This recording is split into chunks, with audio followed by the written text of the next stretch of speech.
Hello dear aspirants, welcome to IBE IAS PCS.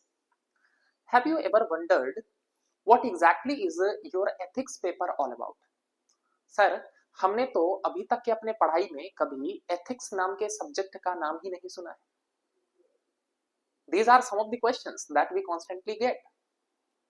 And obviously ये एक genuine doubt है क्योंकि अभी तक आपने कभी भी पढ़ाई में एथिक्स नाम का कोई सब्जेक्ट नहीं पढ़ा होगा.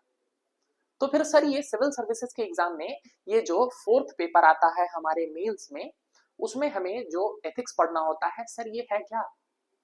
Look, the problem here is कि आपको एथिक्स के बारे में इसलिए नहीं पता है क्योंकि एथिक्स नाम का एग्जैक्टली कोई सब्जेक्ट होता नहीं है. ये जो सब्जेक्ट है ये एक्चुअली 4 डिफरेंट सब्जेक्ट्स का कॉम्बिनेशन है. इनफैक्ट कॉम्बिनेशन भी नहीं, आप ऐसा बोल सकते हैं कि इन 4 डिफरेंट सब्जेक्ट से कुछ खास सेक्शन को क्यूमुलेट करके एक अलग सब्जेक्ट बनाया गया है जिसको हम नाम दिए रहे हैं एथिक्स. और वो 4 सब्जेक्ट्स कौन कौन से हैं, जैसा कि आप स्क्रीन पर देख पा रहे होंगे. एक तो सब्जेक्ट है आपका साइकोलॉजी, दूसरा है आपका philosophy, the third subject is your public administration and the fourth subject is sociology. जब हम इन चारों का क्या करते हैं जी, एक स्मॉल पार्ट निकाल कर, depending on our obviously purpose, हम क्या करते हैं, जब हम इन चारों का एक स्मॉल पार्ट निकाल कर एक कॉकटेल बना रहे हैं, उसी को हम क्या कह रहे हैं जी, उसी को हम कह रहे हैं एथिक्स. ये चीज हमें अपने सिलेबस से भी पता चलता है. जब हम जीएस पेपर 4 का सिलेबस देखते हैं तो जीएस पेपर 4 के सिलेबस को भी आप इन 4 सब्जेक्ट्स में डिवाइड करके देख सकते हैं. Got the point?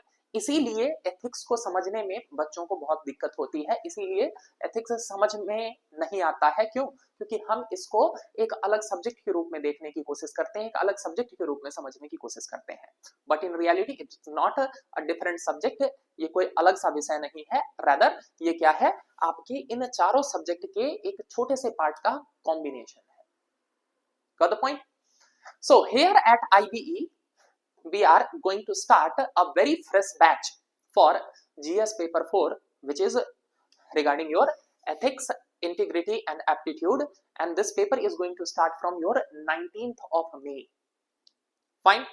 The class timing will be at the evening from 4 PM onwards. 4 बजे से शाम में आपका क्लास रहेगा.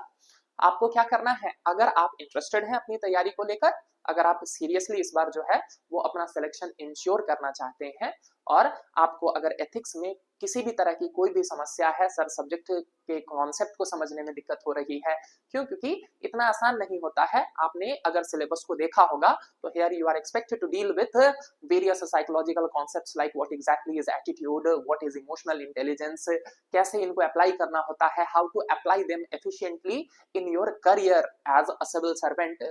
इसके अलावा आपको पढ़ना पड़ता है फिलोसफी, इंडियन फिलोसफी क्या है, चारवाक की फिलोसफी क्या थी, बुद्धिस्ट फिलोसफी क्या है, हमें पढ़ना होता है वेदांत की फिलोसफी क्या होता है. Apart from that we will also have to discuss about certain western philosophies. Public administration के बहुत सारे डायमेंशन हमको समझने होते हैं. ट्रांसपेरेंसी क्या होता है, कैसे हमको प्रोबेटी को अपने लाइफ के अंदर लाना होगा, अपने करियर में यूज करना होगा, हमें वैल्यूज, नॉर्म्स, इन सारी चीजों के बारे में समझना होता है. How values are inculcated in our personality through the process of socialisation. तो अगर आपको इन सारे टॉपिक्स में कोई भी डाउट है, अगर कोई भी आप चैलेंज महसूस कर रहे हैं, अगर आपको लग रहा है कि आपकी तैयारी एथिक्स की अच्छी नहीं है, आपको केस स्टडीज लिखने में दिक्कत हो रही है, आपको कॉन्सेप्ट को अप्लाई करने में परेशानी हो रही है, so you are most welcome in this class that we are going to start from 19th of May. ठीक है, आपके सारे एथिक्स से रिलेटेड प्रॉब्लम्स का एकमात्र सॉल्यूशन हम लेकर आ रहे हैं एट IBE इंस्टीट्यूट. आपको क्या करना है, स्क्रीन पर दिए गए नंबर्स के थ्रू हमसे कांटेक्ट करना है, और आप अपने कन्वीनियंस के हिसाब से क्या कर सकते हैं जी, हमारे साथ इस बैच में जुड़ सकते हैं. ठीक है, so this was all from my side. See you in the class. Thank you.